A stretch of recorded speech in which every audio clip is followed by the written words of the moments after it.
You're listening to Seattle Real Estate Podcast. So last night, I took a little walk. I did a little tour of CHOP just to see how CHOP's doing. Give you an update. Got a video. I'll work on that. But then what I also did is I went about half a mile to the east to Miller Playfield. Miller Playfield is where all of the homeless folks basically migrated half mile down the road to Miller Playfield. It's a baseball, soccer field, but it's basically just a homeless encampment right now. You can play on the fields, but you couldn't play a baseball game because you know, foul balls happen in baseball and they'd be coming down on the tents and just this chaos. So that's what we're going to talk about today. Today's topic, Seattle parents shocked after learning students will return to schools with homeless encampments. The schools in Seattle have literally said, no, we don't want to sweep. We want these homeless encampments to stay basically on school premises. This is crazy. And the readers who have sent this to me basically said the same. They did a double take like, what is going on? That's what we're going to talk about today. All right. Before we get into it, if you're new here, my name is Sean Reynolds. I own a couple of real estate companies, but I talk about stuff, on the peripheral of real estate that people want to hear about. Let's go. All right. So I already read you the title, and this is from the Daily Wire, Ben Shapiro. Emily Zanotti is the author of this one. Emily, the only thing I got against your article is the main photo. Skies are too blue. There's no way those guys are from Seattle. And then you got a dude that's kind of tan with his shirt off. That's not a look in Seattle. And I'm just giving you a hard time. But clearly that's a photo from San Francisco or California or somewhere. Because homeless encampments in Seattle, they look a little different. Seattle students will begin a return to in-classroom learning in April. But students were left shocked after learning that homeless encampments located on the grounds of two schools welcoming kids back will likely remain even after the schools reopen. Miller Playfield, where I was at last night, it has a middle school adjacent to it. And I've got some video of talking about their preschool program that's also at that school. And you walk out of the school and there's the playfield. And then surrounding this playfield, probably 40 tents in little clusters. It's kind of hard to be able to tell and count how many actual tents there were, because oftentimes they've got a big tarp over the top of a handful and, they're making little clusters, but I'm guessing it's like 40 tents. And some of them, the eastern wall of this playfield, it was sketchy. Guys looking at me that I'm like, okay, all right. They know I'm walking around. I was there with my GoPro, which is very small. I have very big hands. I can hold the GoPro. You can't really see it. But when you see a middle-aged, blonde-haired, blue-eyed dude walking around a homeless park, people start to throw you looks. Understandably so. What was the two main things that I noticed? All of the homeless were young, like under 30, average age 26. Based on the data and the science. I have no idea. I just looked at them. The only people that I observed that were older were clearly mentally ill people shouting and screaming, people sitting on the side of the ball field where their tent is. They're talking to themselves and they're organizing things that don't really need to be organized. You know that. They need mental care. And then you've got people that are absolutely tripped out. And that's what most of the kids were. These are kids that have just basically dropped out of society, and taxpayers are paying the bills here. So it's just this crazy thing. And then you got people playing basketball on the basketball courts. And you got like 4 pickleball and tennis courts kind of elevated up above this play field. And people are just going nuts on these pickleball courts. It's all this vibrant activity in the middle of a homeless encampment, along with a school, along with a ball field that you can't play baseball on. You know how you've got the bleachers on either side, off to the side for a baseball game, and maybe you don't. Maybe you give zero what's about baseball, kind of like me, but both my kids played baseball. So I sat through a lot of baseball games. One summer, I think we had 57 games in a 3-month stretch. It was a lot of baseball. And you've got the bleachers. Each team has bleachers kind of on their side. Bleachers are basically not usable in this park because the homeless encampment is right up to it. Not on the bleachers. They had some stuff on the bleachers, but you wouldn't want to sit there. Let's put it that way. All right, let's get back. As students at Seattle Public Parks schools start to return for in-person learning following the onset of the COVID-19 crisis, the district continues to grapple with the presence of 2 homeless encampments that have taken root on a pair of the district's campuses, Seattle's KOMO reported. The presence of the encampments at Broadview Thompson K8, located at 13052 Greenwood Avenue. That's the Greenwood area. That is north of downtown Seattle. I'm going to totally guess here, like 7 miles. Is that correct? Probably 8 miles. It's central Seattle. It's not on the northern end of Seattle. It's not in downtown, kind of somewhere in the middle. So you got a school there, and Edmund S. Meany Middle School located at 202 21st Avenue. That's the school I'm talking about. So I was there last night. That's the middle school. It has stirred concern among parents and residents who live in the area. Rightfully so. But what's so bizarre is that when I was there last night, there's just all these people doing their thing. They're walking around. Normal kids are playing soccer on the play fields, pickleball, tennis. I wasn't sure exactly what it is. I know it's a pickleball and tennis court.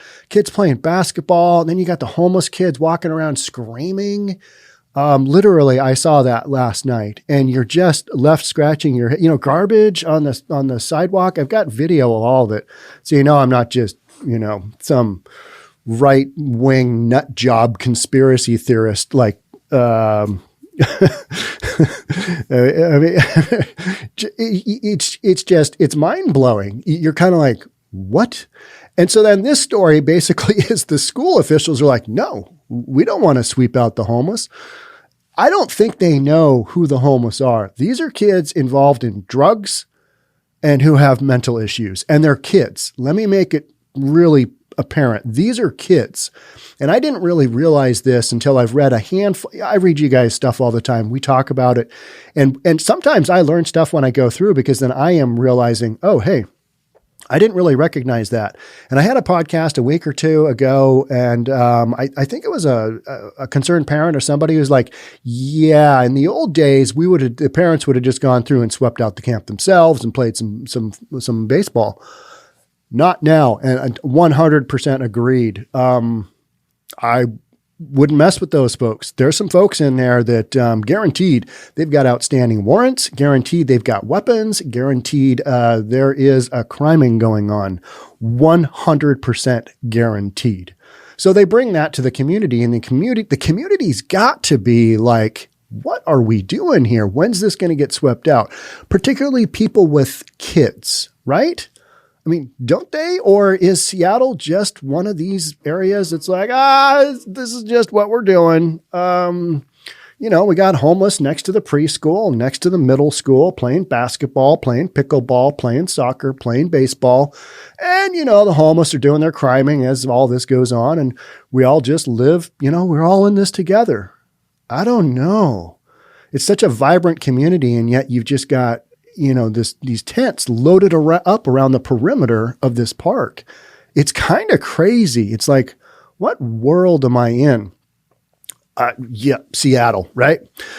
The parents are outraged that students will be back in class Monday, and the district has not yet resolved what they describe as a dangerous problem. It is. It is. I'm 6'1", 215 pounds, and I did not feel particularly comfortable. I went around one time in my car. I went around another time on foot, just checking out what's going on. And then I did another loop backwards, so you get a different angle. On the loop backwards, I was starting to get just concerned for my safety. That little thing in the back of your head that goes up when you're like, this isn't safe. These people have seen me here for about half an hour now. I'm not doing anything wrong. I'm walking on public park grounds, but I do have a GoPro, but they don't really know it. They just know a weird white, old, middle-aged white dude is walking around. What's he doing? We don't really know. He's just enjoying the park. But, when you're doing that, you're kind of thinking, I'm a target. So I called my girlfriend. So that's what you do, right? I mean, when you're scared, you call your girlfriend to get a conversation going so that I could pretend to be on the phone talking about something really important. How's Kitty doing? You know what I mean? The cat. how's Kitty doing? You have that conversation, and then I've got my hand, down at waist level, stabilizing the GoPro. I take off the handle, so it is literally just the little square head of the camera, and that's how I film, because that is the most inconspicuous, and you can walk right up to a tent, and they don't really know, because what middle-aged white dude is going to be walking around with a GoPro?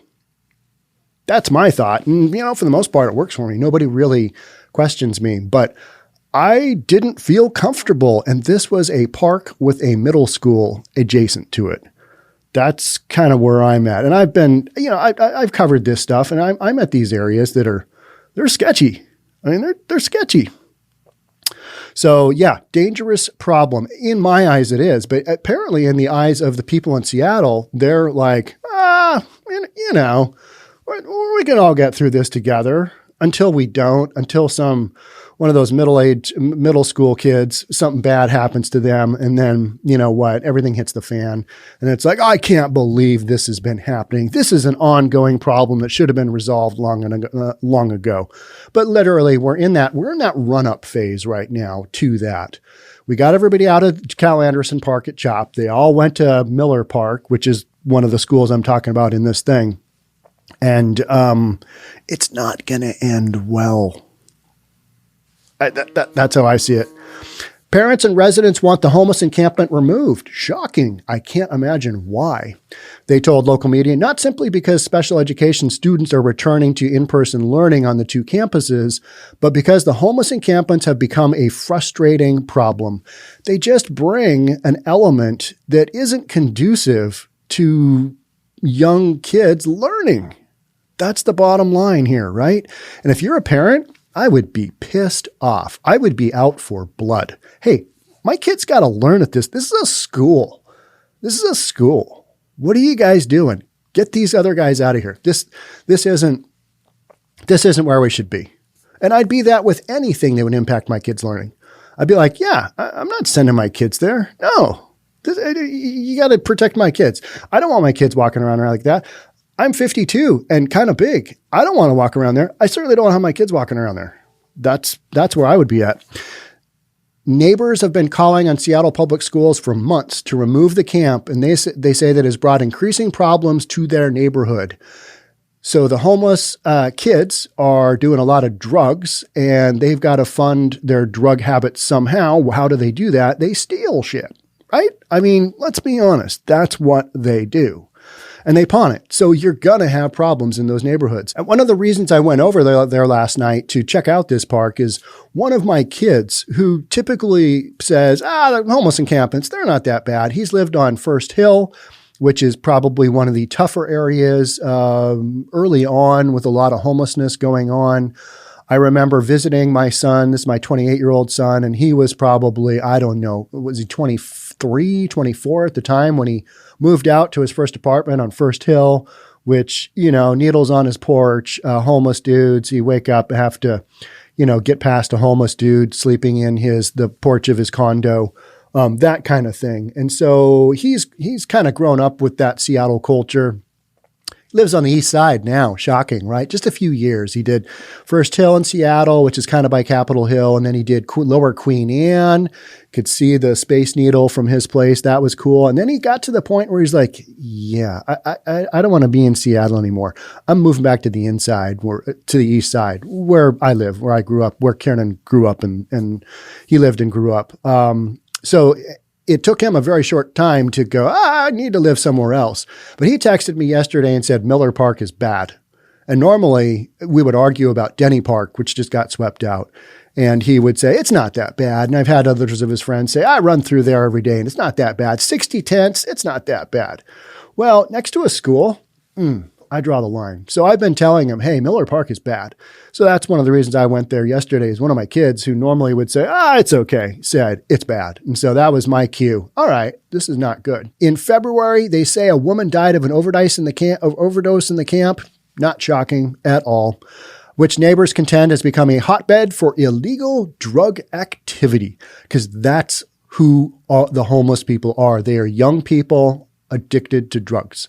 and people with mental issues. I mean, it's just so clear. I walk down the steps, and the first thing I see at this park at Miller Playfield is just this poor kid. He's really overweight. He's clearly not in his right mind. He's eating some food out of a can. You know, he's just all geared up in all these clothes. It's pretty warm out. You know, he hadn't taken a shower, even though the sign up at the top of the park says free showers from 9 a.m. till 7 p.m. You know, this kid is just, he's got some severe mental issues, and he's living in a park. I mean, it's heartbreaking. As a parent, it's heartbreaking to see that. So thankful my kids are where they're at. But, you know, Seattle just basically says, hey, we love you. We know you're in your mid-20s and that you're shooting up and you're at the park, but we're going to support that lifestyle because we're not going to sweep you out. We're not going to try and get you help. And I know they try and do get some people help, and they try and get people in shelters. But these people, this is a different crew. This is a different crew than when you and I were probably younger. And I say that because the vast majority of my audience is older. Even if you're in your 30s, think back to your 20s. This is a different crew of homelessness. It is. And you walk through these, and if you took a walk through, just walk through the outside of one of these parks, you'd go, this is bizarre. But it's what Seattle is supporting. The city of Seattle has so far refused to move the camp because city officials say the camp is on the grounds of Seattle public schools. So we've got, it's your problem. No, it's your problem. You got to do something. No, you got to do something. So Seattle public schools, which must tackle the problem for itself or officially request help from the city of Seattle. That's what they should do. But you know why they don't? Because the school officials are saying, oh, we support the homeless and their endeavors and their quality of life and shooting up and ODing on school grounds. The city shares the community's concerns regarding the encampment at Broadview Thompson and has been open to working with Seattle Public Schools to help address encampments adjacent to Seattle Public Schools property and facilitate a safe return to the classroom for Seattle students. But we're not really going to do anything. I added that last line. This was Seattle's Mayor Jenny Durkin said in a statement. See, we just talk about it. Hey, I'm open to a discussion. I'm open to a discussion. All that means is, yeah, I'll talk about it. I'm not going to do anything. We're not going to do anything because we're just going to shove this issue off until some poor little kid has something really bad happen to them. And then we're all going to be up in arms and go, oh, geez, why didn't we address this earlier? Well, because you were reimagining, rethinking the discussion on the issue instead of doing something. It's the way I see it. I don't know. Maybe I'm just a rambling middle-aged white dude. Probably. However, the decision of whether to address an encampment on school property is up to Seattle Public Schools. Really? How about this is a city issue? Why don't we take some responsibility? All right, we're the city. We got a school. We got kids coming back to school, especially special education kids. Do we need any more impact to them already? They're having a tough time already, right? And you throw another layer of, oh my gosh, I got to go to school. Geez, it's scary there. Mom, I don't want to go to school. How come? Well, all the homeless people are there. I mean, it's probably a freak show for a lot of kids, right? Hey, let's see what's going on. Oh, another ambulance came today to address an overdose. I mean, literally we had at this Broadview school, that happened. They're taking out a naked homeless man who had OD'd on drugs, taking him out, I'm sure on a stretcher to get him to the ambulance. The guy's, you know, he's overdosed, he's out of it, he's naked, and he's living in a tent. And the kids, you know, playing in the park, playing baseball, they're like, oh, we live in Seattle. All righty then. Mayor Durkin then went on to suggest that Seattle Public Schools may not want to fully address the problem. Let's pass the buck. Let's throw it right back at them. Recently, the Seattle School Board president issued a statement decrying city outreach strategies that may eventually lead to a removal and demanding that removal should never be performed on school grounds adjacent or elsewhere in the city. What kind of a nut job is this? I don't know. That's crazy. Seattle School Board President, you should be ashamed of yourself. Seriously. Seattle Public Schools say it's aware of the issue, but that it believes the encampment is not dangerous. How about you go there and you tell me? Why don't you go walk there at night? Take a few ladies, take 2 or 3 ladies. You walk through that park and you tell me that it's not dangerous. And then I'll believe you. Until then, and don't be armed and don't take your cell phones. Let's see if you can do that. Yeah, let's do that. See how it goes. Well, let's just roll the dice, see how it goes. If you read enough stories about what's in the homeless encampments, I think you might have another opinion of what's going on. I read a lot of stories. I know what's there. It's not good. I don't want it next to schools, even though I don't live in Seattle and I don't have kids that are school-aged. I wouldn't want this for other parents. The pandemic has deepened inequities, including access to housing. It is a crisis that Seattle must find a solution for and do so compassionately. Here's the issue. A lot of these people, majority of these people in these homeless encampments, they're young, able-bodied people who are addicted to drugs and they don't want to get off the drugs. And we're not doing anything to help them. We're doing the opposite. We're giving them free needles. That's what we're doing. We're just enabling them. But we're okay with that. It's Seattle. The district said in its own statement, we must find a solution for and do so compassionately. How about having some compassion for your kids trying to go to school? I don't know. That's where I'd be at. We are aware of an encampment near Broadview-Thompson K8. You mean all the tents in that area right there? That's how you became aware of it? Okay. While Seattle Public School owns property behind the school, the encampment is not on Broadview-Thompson School campus, but it's adjacent to it. And the homeless people are just going to walk over to the school and do their thing. So why don't you address it, even though it's technically not on the physical grounds of the school? It's on the other side of a fence away from school grounds. A cyclone fence. One of those metal school fences. That's all that separates a homeless encampment from little Susie looking through the fence at the homeless people living there next to her school. Seattle Public Schools supports prompt outreach to residents and efforts to identify long-term solutions. All right, why don't you come up with one and get the homeless encampments out of there? Just get them away from schools. If you can't figure it out, just get them away from schools. Say, hey, here's our option. It's not near a school. Let's move you there as a temporary solution. Seattle reporter Jason Rantz noted that in leaked emails, the school district actually refused to request the mayor's office sweep the camps for illegal activity. Yep. Nice move, guys.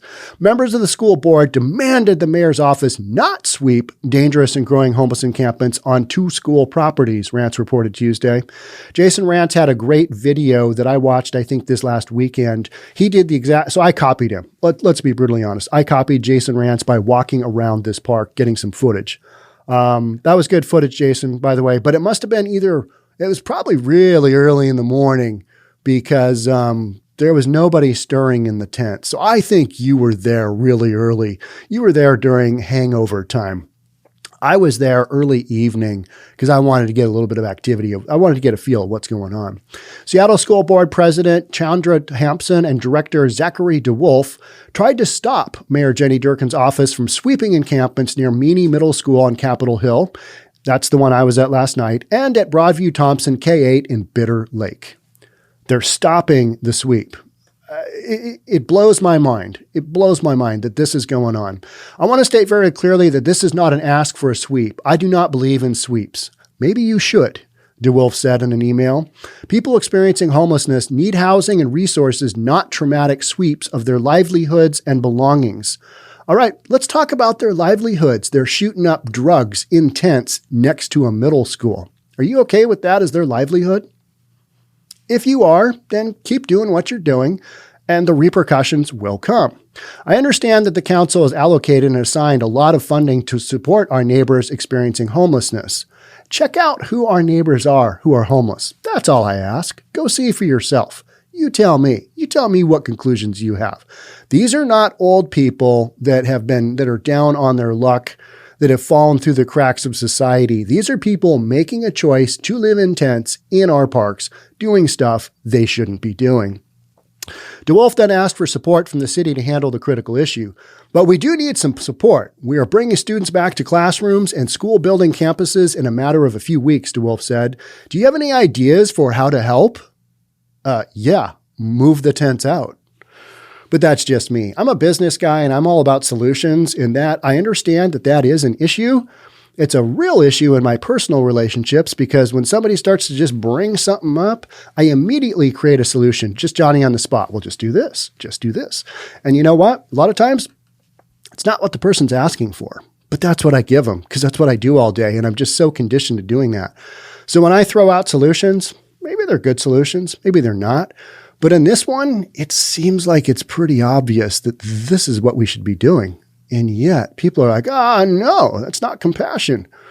How about compassion for your children trying to learn? I don't know. Maybe they deserve some compassion too, because they're young. They've got their whole life to go. They might make choices that are better than the kids who are making choices to live in the homeless encampments and shoot themselves to sky high, right? That's an option. Let's go down that road. We're working in partnerships with the City of Seattle to support community members residing in the encampment near Meany Middle School. Seattle Public Schools will be identifying the area of the encampment that is close to the school, supporting city contracted outreach partners to identify solutions to challenges, and making clear the boundaries between city property and district grounds, the district said in its statement. Well, you got a park and then you got a school. And there's no homeless tents on school grounds that I can tell. I mean, I didn't look at a survey. I don't know the actual boundaries. I didn't look at a plat map, but it's pretty clear. And I think the people in the tents, they understand, okay, we got to be on this side of the property line. And for the most part, they are. Because I looked on the northern section of this site to the north, probably at least a couple 100 feet. I did a sweep around the perimeter. I didn't see any other tents. So they are literally just on the south side of the property line that probably goes between the park and the school.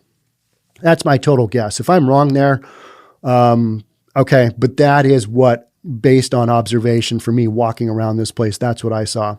This is not a problem with easy solutions, but we are committed to working in partnership to address it together and do so in a compassionate way. Our schools will reopen in a phased approach as planned. Parents told KOMO they want much faster solutions. Shocking. Why would they want that? You question the judgment of those in charge of keeping your children safe. There you go. One parent of an elementary schooler told the network, I am calling on the school board to allow Mayor Jenny Durkin to take care of these encampments as she has in the past, which would be to offer services and then guide campers out of the park and let children return to school. Hear, hear. Whatever parent said that, that's just the truth, right? Now you might want to say, well, the truth is that these parents, these campers, they need support too.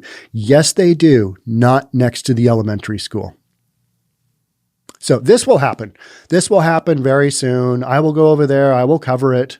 These sweeps, we have this build up, this conflict, people talking about, well, this isn't compassion. But this is a little twist because you've got a school next door. And when schools weren't in session, when there was no in session stuff going on, it was okay. Because, like when businesses aren't in downtown, when they're not doing business down there, it's okay for all these homeless encampments. And that's why they've just proliferated, right? They just have. Cal Anderson Park was doing amazing, by the way. They were a lot of stuff going on, like park stuff going on. I've got video of that too. So I'm going to do a 2-for-1. I'm going to do an update on CHOP, Cal Anderson Park, and then I'm going to do part 2 of that video is going to be Miller Park, the one I just talked about here. So look for that in the future. That's it for me on this one. I'm out of here. Until then, stay safe, do your thing. Love to have you subscribe, hit the like button, all that other nonsense. Thanks for being here. We'll catch up soon. Until then, bye.